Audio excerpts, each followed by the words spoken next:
प्यारे बहनों और भाइयों, मेरा नमस्कार स्वीकारो। देखिए, आज हम आपके लिए योग साधना में बताएंगे कि चतुर्व्यूह किसे कहते हैं।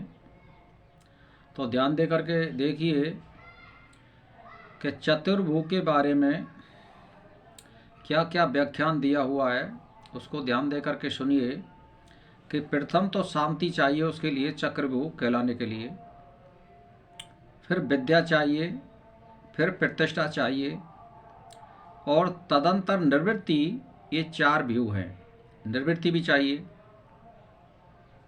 इसके निवास के कारण परमेश्वर चतुर्भुज कहे जाते हैं। यानी परमेश्वर जो कहलाता है उसमें ये गुण अवश्य होते हैं। तो इनमें से कोई भी मनुष्य एक या दो गुण प्राप्त कर लेता है, वो भी महापुरुष कहलाता है, लेकिन पूरी निष्ठा होनी चाहिए। जैसे मान के चलिए कि आपको शांति चाहिए, तो शांति की परीक्षा के लिए आपको लोग परेशान भी करेंगे, आपसे गाली गलौच भी देंगे, आपको कष्ट भी पहुंचाएंगे, लेकिन अगर आपकी निष्ठा होगी शांति में तो उनको आप जवाब नहीं दे पाओगे।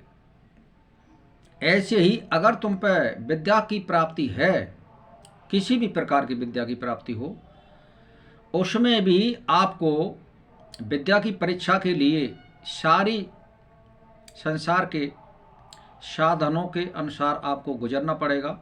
विद्या में दखल देने वाले भी बहुत से मिलेंगे। विद्या प्राप्ति में विघ्न भी आते हैं, परिवार के भी आते हैं, माता पिता के भी आते हैं, अड़ोसी पड़ोसिन के भी आते हैं, संगी साथियों के भी आते हैं। तो इसीलिए ये भी परिपक्व होनी चाहिए। फिर प्रतिष्ठा होनी चाहिए कि मुझे प्रतिष्ठा मिले या ना मिले, मान हो या अपमान हो, ये सारी बातों को आपको निराकरण करना पड़ेगा। और फिर निर्वृत्ति, फिर इनकी सबकी निवृत्ति में आना पड़ेगा आपको। तो जब सबकी निवृत्ति हो जाती है, ये जो चार व्यू हैं इनमें पारंगत मनुष्य हो जाता है, तो इनके जब निवास हो जाते हैं आपके शरीर में, तो वो एज ये परमेश्वर चक्र व्यू कहलाता है। तो ऐसे ही ये गे इस प्रकार, और ये ज्ञान है। यानी ये ज्ञान और गे इस प्रकार के विचार से क्षमा को लोग दिन रात शास्त्र पढ़ते हैं, तब भी वे तत्व के जानकार नहीं बनते हैं।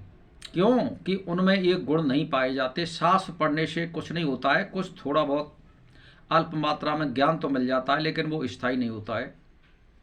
इसीलिए जैसे मान के चलिए कि आपके सिर पर कोई रुई का फाया रख देते हैं हम, या कोई फूल रख देते हैं हम सिर पर, या कोई अन्य और वजन रख सकते हैं, तो हमारा सिर किसको ग्रहण करेगा, किसका ज्ञान प्राप्त करेगा?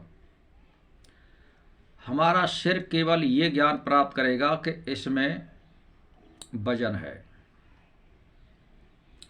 अब मान के चलिए फूल में जो गंध है उसका अनुभव तो हमें नाक के द्वारा ही होगा। तो जहां जिसका विषय है, इस प्रकार से मान के चलिए कि भाई फूल आपने सिर पर रख लिया, उसका जो गुण है गंध, वो नासिका के द्वारा ही होता है ज्ञान, ना कि सिर के द्वारा। सिर केवल वजन का आभास करा सकता है। तो जहाँ जैसी ज़रूरत है वहाँ वैसा ही प्रयोग करना पड़ेगा। जहाँ तलवार की ज़रूरत है वहाँ सुई काम नहीं आ सकती, जहाँ सुई की ज़रूरत है वहाँ तलवार काम नहीं आ सकती। तो इसी प्रकार लोग हमारे तंत्र को पढ़ते हैं, किंतु इसके भाव का ज्ञान जानने वाले साधक यति दुर्लभ हैं। यानी कहने का मेरा मतलब ये है, शास्त्र को पढ़ कर के विचार करके 2 4 10 लोगों के, गुरुजन लोगों के, विद्वानों के साथ में तर्क साधना करनी चाहिए, उनसे जिज्ञासा करनी चाहिए, तब आपको कोई तत्व ज्ञान हो सकता है। ऐसे ही यज्ञोपीत काल में साधक पशु भाव का आश्रय ग्रहण करे, तब योग ज्ञान की संप्राप्ति ना हो, तब तक वीरा भाव ग्रहण करना मना है। यानी मेरा कहने का मतलब यह है कि जैसे आपको कभी भी जब तक पूरा ज्ञान ना हो और गुरु उसको गुरु दक्षिणा के लिए ये ना कह दे कि जा अब तेरी विद्या पूर्ण हुई और तू अब गुरु बनने के लायक है, तब तक उसको शिष्य भाव यानी पशु भाव में रहना चाहिए, दास भाव में ही रहना पड़ेगा। तब जा करके आप इन चीज़ों को यानी चक्र जो व्यूह है, चतुर्भुज जो व्यूह है, इसको आप प्राप्त होगे। तो ज़्यादा जाने की ज़रूरत नहीं है धर्म में, केवल आप एक चीज़ को पकड़ लो, सब चीज़ हाथ आ जाएंगी। ज़्यादा लंबे चौड़े दौड़ने की ज़रूरत नहीं है, केवल निष्ठा होनी चाहिए।